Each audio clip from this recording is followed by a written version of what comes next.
Hello everyone, this is Swan Kingdom here, and I'm doing, well, I'm doing a review, I guess. Man, I never thought I'd actually do this. Like, the last review I did was with an anime, but that didn't go so well. That guy got blocked from that one, but that doesn't matter right now. Today we'll be reviewing one of my favorite underrated games, and this is very underrated. Not many people know about it. But I'm one of those people who are just hype about this, which is Rune Factory 4, as well as Rune Factory 5. And to celebrate the announcement of Rune Factory 5, considering I'm pretty sure there's gonna be a little bit more information on E3 tomorrow by the time this is uploaded.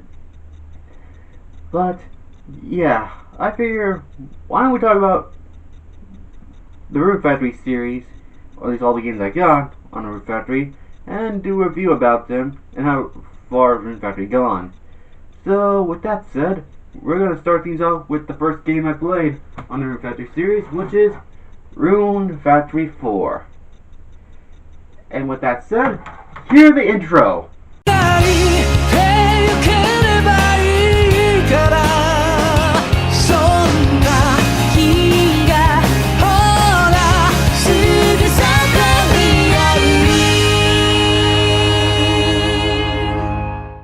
So, how do you all like that intro? Because, oh man, that was actually a little bit harder than you would think.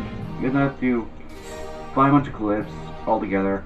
Hell, in this video, I'm gonna show off some gameplay footage and put it in some corner or something, and just make sure y'all can actually see what I'm talking about. So, but enough with the fourth wall breaking. Let's get down to business and talk about Rune Factory 4. But before we actually talk about the main game itself, I better explain what the heck Rune Factory is, as I'm pretty sure a lot of people don't really know what I'm talking about. The Rune Factory is basically a fancy Harvest Moon, and that isn't an exaggeration or it's a metaphor. That's literally what they put in through Rune Factory 1 and 2, and we'll add it freaking 3. So it isn't a metaphor, I think. It's just literally a fancy Harvest Moon. And for those who don't know Harvest Moon, which I'll be surprised if you don't, is basically where you get to play as a farmer,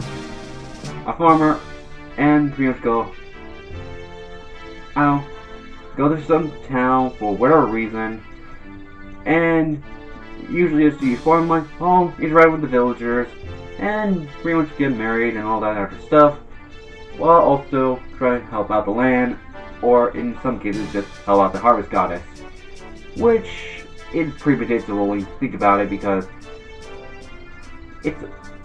well, that's just Harvest Moon. However, Rune Factory takes a different approach on it. Obviously, because it has more of a fancy element to it, there's a lot more going on, such as there's monsters in the land, there's kingdoms. Heck, the time zone is completely different from other Rune Factory games. Heck, if I'm being more honest, Rune Factory 4 compared to other Harvest Moon games, these are, well, it's actually more fun. And this is normally due to the novel story, as well as the characters being more fleshed out than other Rune Factory games. Or, I should really say more Harvest Moon games. But, yeah. With that said though, now that I explain what the heck Rune Factory is, or at least a rough estimate, let's get started with Rune Factory 4. So, beginning of the story, you're pretty much introduced with the main character who you can choose as a male or female protagonist. The male character's name is known as Les, while the female character is known as Frey, but I'm pretty sure that's the American version of it. I'm pretty sure in Japanese their names are completely different, but I'm not gonna do too much time researching them. Lazy, I know, but I don't want to spend too much time with this. Even though I love the Rune Factory game series, I don't want to make this feel like a chore. So, yeah. Lesson 3. Now, I want to make this notice that this is the first Rune Factory game where you got the option of playing as a male or female protagonist. And this is just the option. And it doesn't really matter which one you choose. Granted, what makes it different is you can pretty much choose which people you want to marry in that game. However, the character is more or less the same. The only time where you pretty much get that option is Rune Factory Ties of Destiny, where you pretty much get to play as the female protagonist, but at the end the game, which is a disappointment in itself. But back to the main plot. So, and for the sake of this video, I'll just call the main character Les, just to make it easier on yourself. So, Les is on an airship, has some weird orb thing, and shocking himself. But suddenly, two people from an empire, sorry if I got the name of the empire, show up and pretty much attack you. At first, you handle them pretty well, but little before you know it, you got attacked from behind, and most likely in the head, and just like that, you lost your memory and lost the orb that you have. And well, one of the soldiers, being idiots as they are, push you off the airship, and well, you fall to your doom. Well, I guess this is where we say it's the end. Oh wait, no, that's not how the story goes. What happens is you land on the dragon who's known as Ventus Will. And it is one of the divine dragons that have the four elements, which are fire, earth, water, and fire, earth, wind, and water.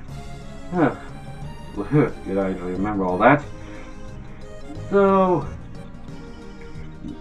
yeah, basically you land on the dragon's head, and you pretty much, and this is where your story actually begins.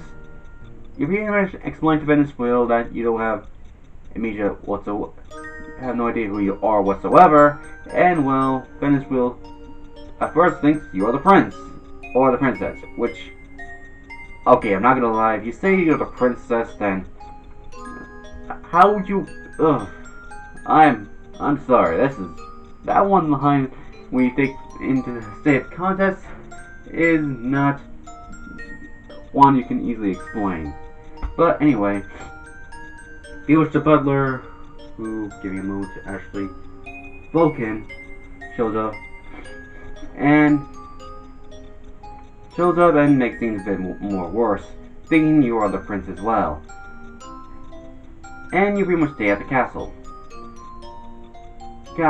And before you think you would not do any for me, sorry, Ventus Will does not tolerate any of that. But yeah, you basically go around the town and figure out what the heck is going on. Figure out if anyone knows you or whatnot. But as you would expect, no one knows who you are. And right before things, as if things couldn't get any worse, the prince, who's known as Arthur, shows up. And well, yeah, pretty much said that he was proof. Sorry, I love the scripted, so pardon me if I stutter a bit. So yeah, Arthur shows up, proving that you're not the prince, and well, Ventus Will pretty much throws you on the freaking bus. Gee, what an awesome friend we have here. But to our surprise, Arthur just said, why don't you act like the prince? I'd like for the prince. Because he just allows it. I'm not sure if anyone can have that much authority in the kingdom, but, you know, it is what it is. But yeah, Arthur just says that you should run the kingdom, because, and you wondering why he doesn't do it, he just has some motive that he has to take care of his own. And it's most likely related to his story arc. It is most likely related to his story arc if you choose the specialist route with him. But, you know, is what it is. So yeah, basically, after that you get to live out your life as the prince of the town, and you basically interact with all the villagers there, especially with a few bachelorettes that you got. But first, and there's four that are start off. You got Lorca, who's pretty much one of your butlers. Forte, who's pretty much a knight. Margaret, who's an elf who happens to sing. Xiao Pai, who pretty much helps run a hot spring with her mother. Or, actually, more in the has a hot spring too. So there's that. And for the bachelors, we obviously got Arthur. We got Doug, who's pretty essential to the story. We got Heel, and you got Heel. Wow, you guys? Well, that's something else. And for the villagers, we got Soto, Blossom, Luminata, Jones, Lenpa, Nancy, Forkaline, Penislow, as I already mentioned, and Gorspoken, as I also mentioned. However, there's a few guest characters that show up in the game. Games that, well, are from the other Rune Factory games. The first one is Barret, who's from Rune Factory 2, and you got Raven, who's from Rune Factory 3, and those are, and in case you wondering why they're in the game, it's because they're fan favorites, and they do offer a little bit of the story. Granted, that doesn't mean they're essential to the plot, but they at least added it to their presence other than just being there. And the final one, who's from Rune Factory 1, and playing with the main antagonist in the second arc, is... I am not going to reveal that yet. What? You think I'm going to jump ahead like that? Nuh-uh. But anyway, back to the... Anyway, basically interact with these villagers, and sooner or later, you pretty much have to go to dungeons, which is the favorite part about the Rune Factory series. In case you wonder how the combat works, I'll just show a big screenshot here, which will cover my face, but it's pretty simple. Simple how it works. Rune Factory has a skill battle system where you can choose a weapon and use as a fight spell. So any one weapon you got will have a certain range as well as a certain number of attacks you can do at once. For example, Lance has a longer reach, but it usually has 1 or 2 strikes. And the sword, but the most, and you have to dual wielding, which doesn't create speed, but doesn't have much power. And you also got a hammer, which has a lot of power, but has less speed. Basically, the weapon system is very thought out, and has been there since Rune Factory 1. So it isn't out of the ordinary. So everyone has their own choosing fight style. Of course, there's spells they can use, such as fire, water, earth, wind, and of course, a healing spell. There's also an escape spell, which is absolutely free in Rune Factory 4, and doesn't really take up a slot. A slot where you basically press it and you escape out of the dungeon, and you can easily get back to your town with no problems at all. Which is a good thing, if I'm being honest, because, yeah, it would be a hassle just to get out there.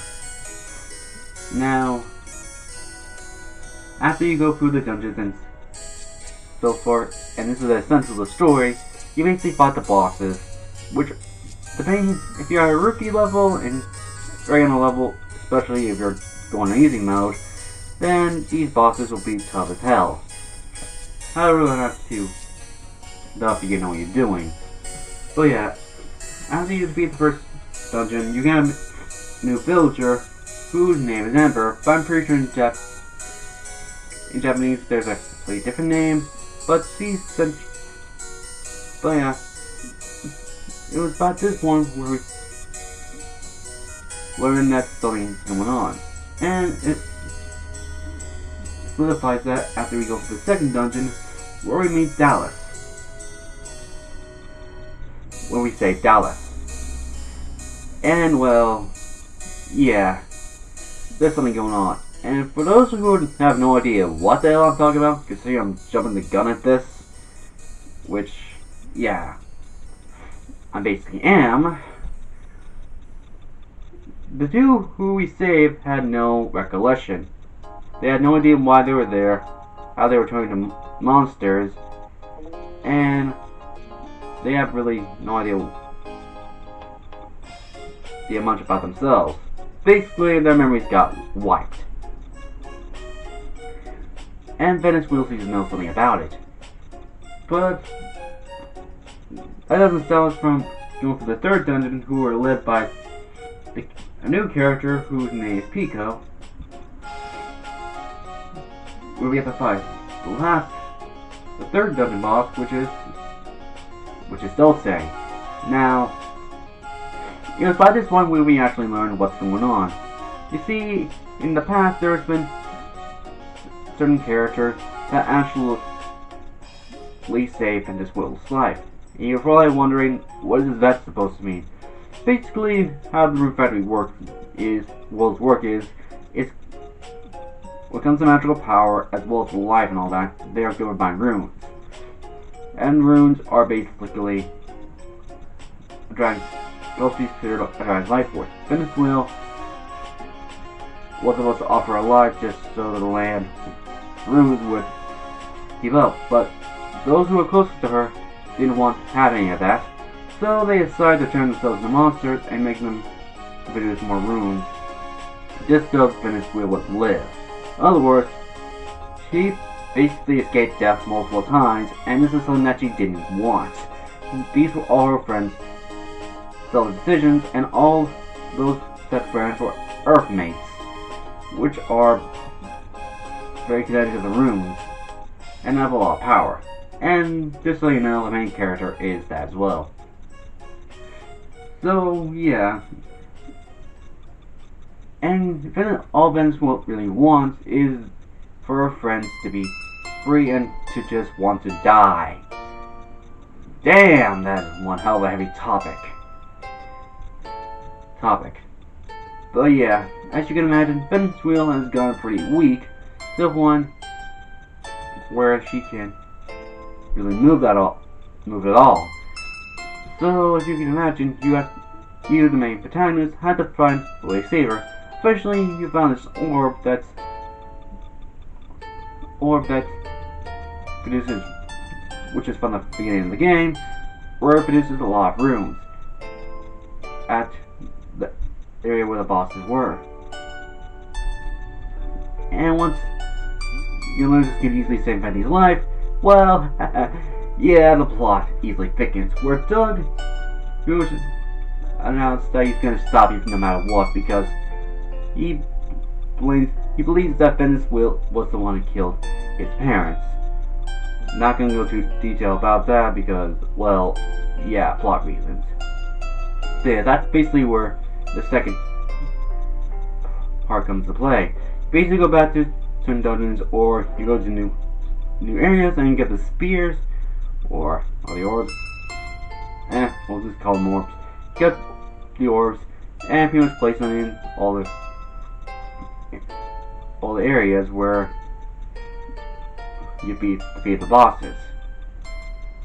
Now, it all goes well first until Doug pretty much tries to friend Venice Wheel, but thanks to a lot of reasoning, we're able to stop Doug and manage to get the last orb from him.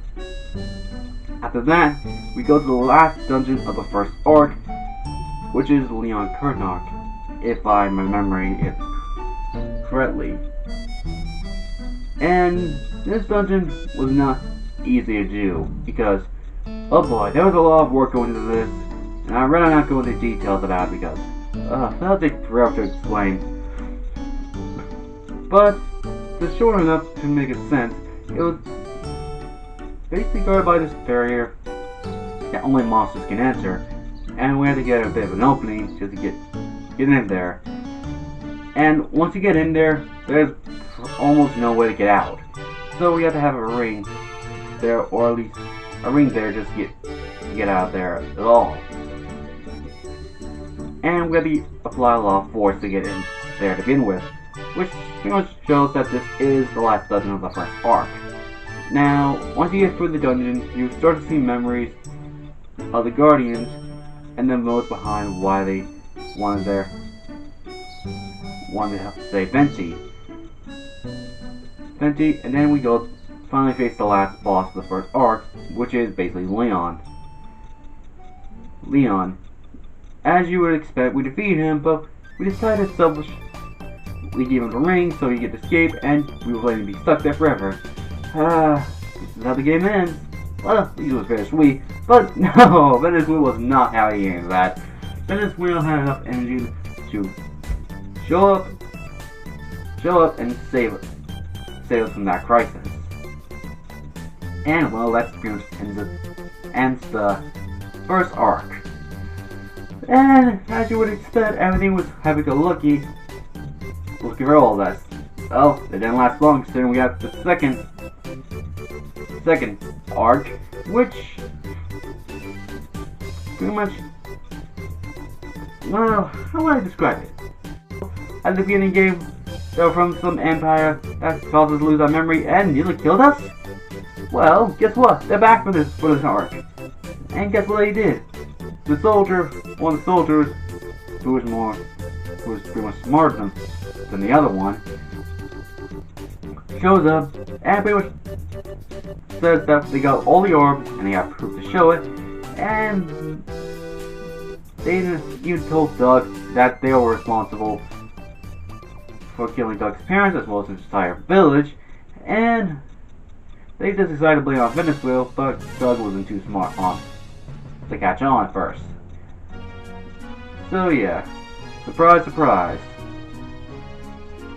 So, as you can imagine, we kicked that guy's ass, but yeah, they got away. So that's basically our next main goal, is we go after the Empire that happened to steal the orbs and get them back. However, this is where we introduce the last guest character, who becomes the main villain for this entire arc, and possibly for this entire game, considering he's the reason all this is happening. And this is Elpier, who happens to be the main antagonist from Rune Factory 1. That's right, the main antagonist of Rune Factory 1 is in this freaking game. Man, they really... And this is not some cameo, because in the case of Bear and Raven, they were just there and they had a little bit, but Elpier, he was pretty much the main antagonist of a bunch. So he has a more important role than the other two combined. So, but yeah, basically we go interfere his plans and follow him to his empire, and we basically got him cornered,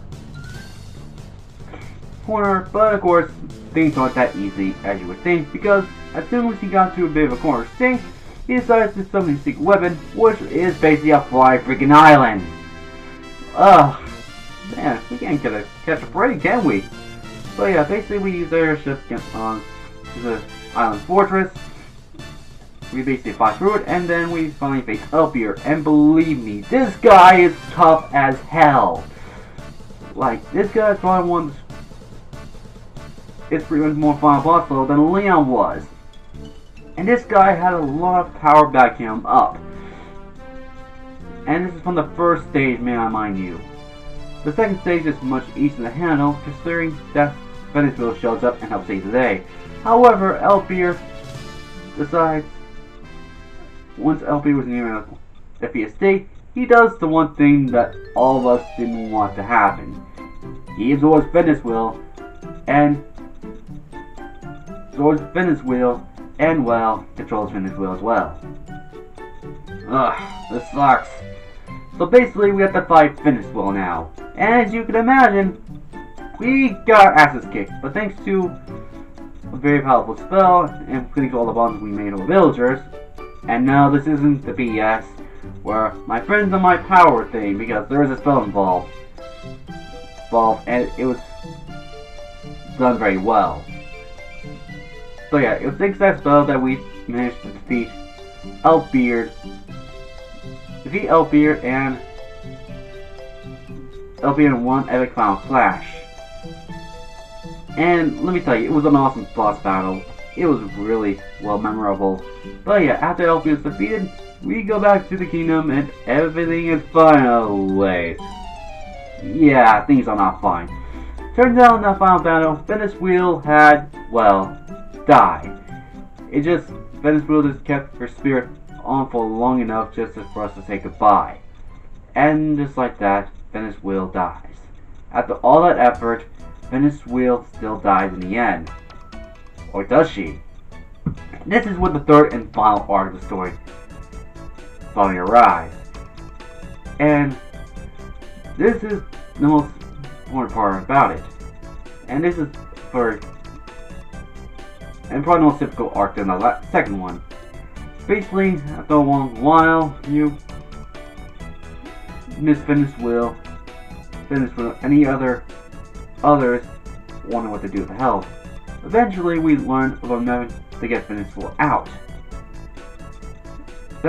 And that's when the final arc comes to play, where we go back to Leon Kernok and basically go to the very depths of the monster world and try to get Venice Wheel back. And believe me, this task was harder than you think. Even on the beginner's mode, this is tough as freaking hell. The beginner mode of that long dungeon had many stages to it, had a lot of difficult boss battles.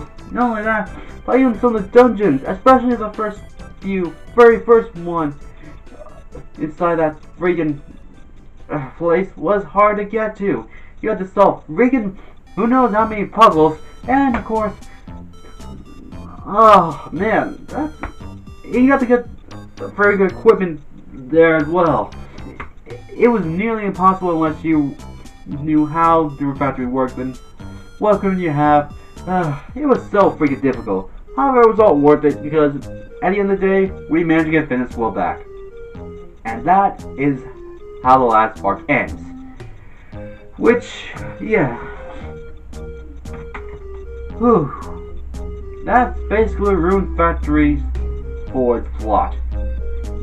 And if you're all wondering what I think about Rune Factory 4, as well as the story, it's definitely one of the best. And it's well written out because, and I'm saying that because it's well written out, considering Rune Factory 1 did a pretty good job with its storyline, and Cream I have not gotten the game yet, but it's doing a pretty good job. Rune Factory 3 storyline was definitely interesting, however it lacked in some areas. Rune Factory 4 have a way to make everything satisfying because we got a conclusion to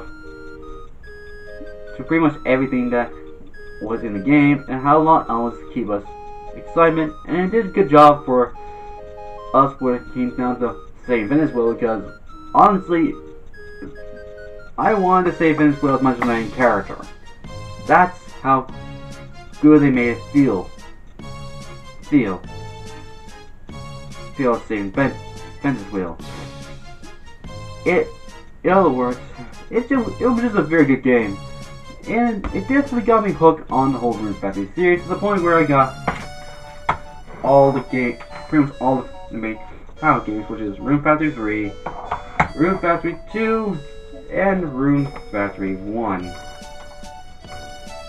And this one that we somehow gotten, which was Rune Factory Tide of Destiny. So yeah, it was definitely an interesting game, and it definitely did a good job. It's probably one of the few games where I say I give it 10 out of 10 because of how good it was. It was perfect in every way. And it did a good job with the characters as well as the story as a whole. It was really good. And can't wait for Rune Factory 4 Special as well as Rune Factory 5. But yeah, that's all guys. I hope you enjoyed the video because, boy, this was long to make. Especially the discussion part of it all, because, yeah, this was really a long task to make. But it was definitely worth it. So yeah, that's all guys. If you liked the video, then click that like button. If you want to subscribe for more stuff, because if this does well, then I may as well do more videos, then subscribe if you can. And if you guys, if you all want to see my art, links in the description below. And if you want to check out more, someone who has more Let's Plays, then check out Dr. Assassin channel in the link below as well.